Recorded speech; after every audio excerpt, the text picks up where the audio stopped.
The Spark of World War I, an in-depth exploration. Introduction, setting the stage for a global conflict. Join me on a deep dive into one of the most transformative and complex events in modern history, World War I. This war, which lasted 4 long years, shaped the future of nations, caused the loss of millions of lives, and forever changed the political landscape of the world. But what exactly sparked such a catastrophic conflict? While the assassination of Archduke Franz Ferdinand is often seen as the immediate cause of the war, the true origins of World War I are much deeper. The early 20th century was a period of intense change, technological advances, and shifting global power dynamics. Europe, in particular, was on the precipice of a violent upheaval, and the stage was set for a war that would engulf the globe. So, let's go back to 1914 and explore the tangled web of causes that led to the outbreak of World War I. Part 1. The World of 1914, Prosperity Masking Tensions. By 1914, Europe had entered a period often described as a golden age. The Industrial Revolution, which had begun in the 19th century, was in full swing, bringing about tremendous economic and technological growth. The skies were filled with the steam-powered hum of trains, factories churned out goods at unprecedented rates, and communication had been revolutionized by the telegraph. But beneath this era of prosperity, there were simmering tensions. Nations were in an arms race, particularly when it came to naval power. Germany, under Kaiser Wilhelm II, was building a formidable fleet to rival the British Royal Navy. This rivalry was a symptom of a larger competition for dominance, both on the seas and on land. The British, the traditional naval power, were alarmed at Germany's growing strength and responded by expanding their own fleet. This naval arms race set the stage for future confrontations, both in the water and on the battlefield. The political landscape in Europe was also growing increasingly volatile. The system of alliances that had been carefully cultivated over the years was designed to prevent any one nation from becoming too powerful, yet it also created a fragile network of obligations. If one nation were attacked, its allies would be compelled to come to its defense. However, this system also meant that a small spark could ignite a conflict that involved entire continents. Part 2. Imperialism, the scramble for global dominance. Another critical factor that shaped the lead-up to World War I was imperialism.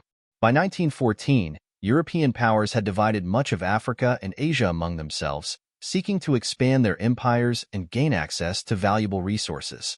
This created not only competition between the imperial powers, but also significant tension with rising powers like Germany, who were seeking to carve out their own colonial possessions. The British Empire, at its height, controlled vast territories across the globe, including India, large parts of Africa, and parts of the Pacific. France also had an extensive empire, particularly in Africa and Southeast Asia. Meanwhile, Germany, a relatively young empire compared to its rivals, had a growing desire to acquire its place in the sun, a phrase coined by Kaiser Wilhelm II. This drive for colonial expansion put Germany in direct conflict with other powers, particularly Britain and France, leading to diplomatic and military rivalries that would only escalate in the years leading up to the war. As nations jostled for control over resources and territories, the underlying friction only increased, with tensions simmering not just in Europe, but across the world. Part 3. The Powder Keg of the Balkans. The Balkans region in southeastern Europe was often referred to as the Powder Keg of Europe, a term that accurately described the volatile mix of nationalistic aspirations, ethnic tensions, and competing empires. The decline of the Ottoman Empire left a power vacuum in this region, and both Austria-Hungary and Russia sought to expand their influence there. At the heart of the tensions was Serbia, a small but ambitious nation with dreams of uniting the South Slavic peoples in the Balkans. This irked Austria-Hungary, which controlled many Slavic populations within its empire and feared that Serbian nationalism could lead to its disintegration. Serbia's growing ties to Russia, a Slavic power, only worsened the situation, as Russia saw itself as the protector of Slavic peoples. In the years leading up to World War I, the Balkans had been the site of several wars and crises, each one inching Europe closer to conflict. The assassination of Archduke Franz Ferdinand in Sarajevo in 1914, which we will explore shortly, was merely the spark that ignited the powder keg, but it was by no means the only source of tension in the region. Part 4. The assassination, a spark in Sarajevo. On June 28, 1914, Archduke Franz Ferdinand, the heir to the Austro-Hungarian throne, and his wife, Sophie, were assassinated in Sarajevo, the capital of Bosnia and Herzegovina. The assassin, Gavrilo Princip, was a member of the Black Hand, a secret Serbian nationalist organization that sought to create a greater Serbia. The assassination was not the result of an isolated act of violence. It was part of a broader movement of nationalist sentiment in the Balkans, fueled by ethnic tensions and a desire for independence from imperial powers. The deaths of Franz Ferdinand and Sophie set off a chain of events that would spiral out of control. Austria-Hungary, blaming Serbia for the attack, saw this as an opportunity to eliminate Serbian influence in the Balkans once and for all. However, they needed to ensure that Germany would support them in their actions.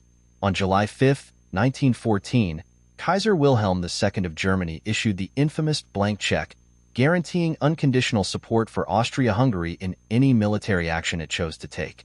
The stage was now set for war. Austria-Hungary issued an ultimatum to Serbia on July 23, demanding sweeping concessions, many of which were designed to be rejected. Serbia, though willing to accept most of the demands, refused to allow Austrian officials to operate within its borders. This refusal was all Austria-Hungary needed to justify declaring war on Serbia. Part 5. The July Crisis, a domino effect. What followed was a rapidly escalating series of mobilizations and declarations of war. Russia, as the protector of Serbia, began partial mobilization on July 28, 1914. Germany, in turn, demanded that Russia cease its mobilization, or it would consider it an act of war. When Russia refused, Germany declared war on Russia on August 1, 1914. Germany's strategy, known as the Schlieffen Plan, called for an immediate offensive against France through neutral Belgium to avoid a two-front war. The violation of Belgium's neutrality brought Britain into the conflict, as Britain had a treaty obligation to defend Belgian sovereignty. Within days, Europe was at war. Part 6. The nature of modern warfare. The Industrial Revolution meets the battlefield. The war that followed was unlike anything the world had ever seen. Most soldiers initially believed that the war would be short and decisive. The commonly heard refrain was "home by Christmas."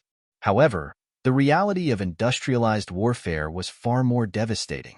New technologies, including machine guns, heavy artillery, poison gas, and tanks, turned the battlefield into a horrific slaughterhouse.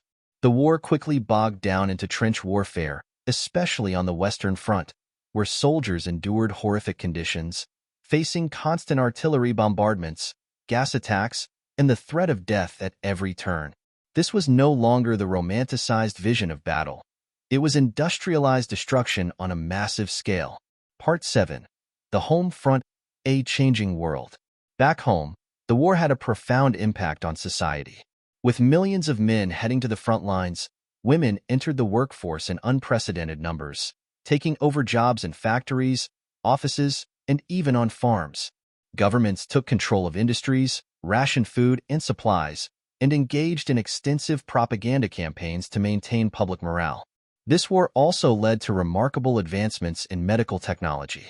Surgeons developed new techniques to treat devastating injuries, blood transfusions became more widespread, and psychiatry was applied to treat the psychological trauma that soldiers faced.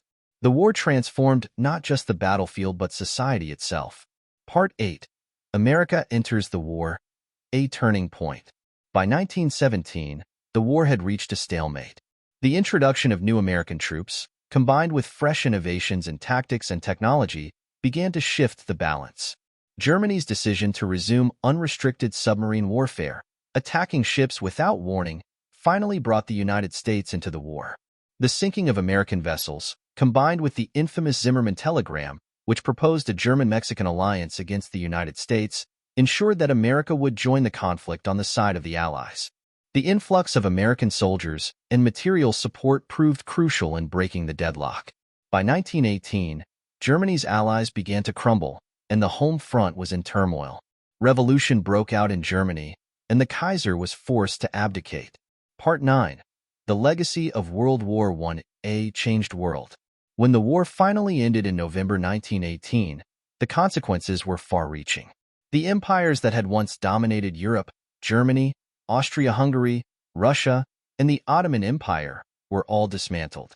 New nations were formed, and the political boundaries of Europe and the Middle East were redrawn. The Treaty of Versailles, signed in 1919, placed harsh penalties on Germany, including reparations, territorial losses, and military restrictions. While intended to ensure peace, the treaty's terms contributed to economic instability and resentment in Germany, laying the groundwork for the rise of Adolf Hitler and the outbreak of World War II just 2 decades later. Conclusion: the lessons of World War I. As we conclude our exploration of the origins of World War I, we can see that the conflict was the result of a complex web of alliances, nationalism, imperial rivalry, and militarism. While the assassination of Archduke Franz Ferdinand was the spark, it was the underlying tensions that created the perfect storm. The lessons of World War I, the dangers of unchecked nationalism, the need for diplomacy, and the brutal realities of modern warfare remain relevant today. In future episodes, we'll dive into the details of the war itself, examining key battles, strategies, and the experiences of soldiers on the front lines. Thank you for joining me on this historic journey. Please like and subscribe for more in-depth explorations, and let me know in the comments what aspects of World War I you'd like me to explore next. Please like, comment, and consider subscribing to CyberTheo.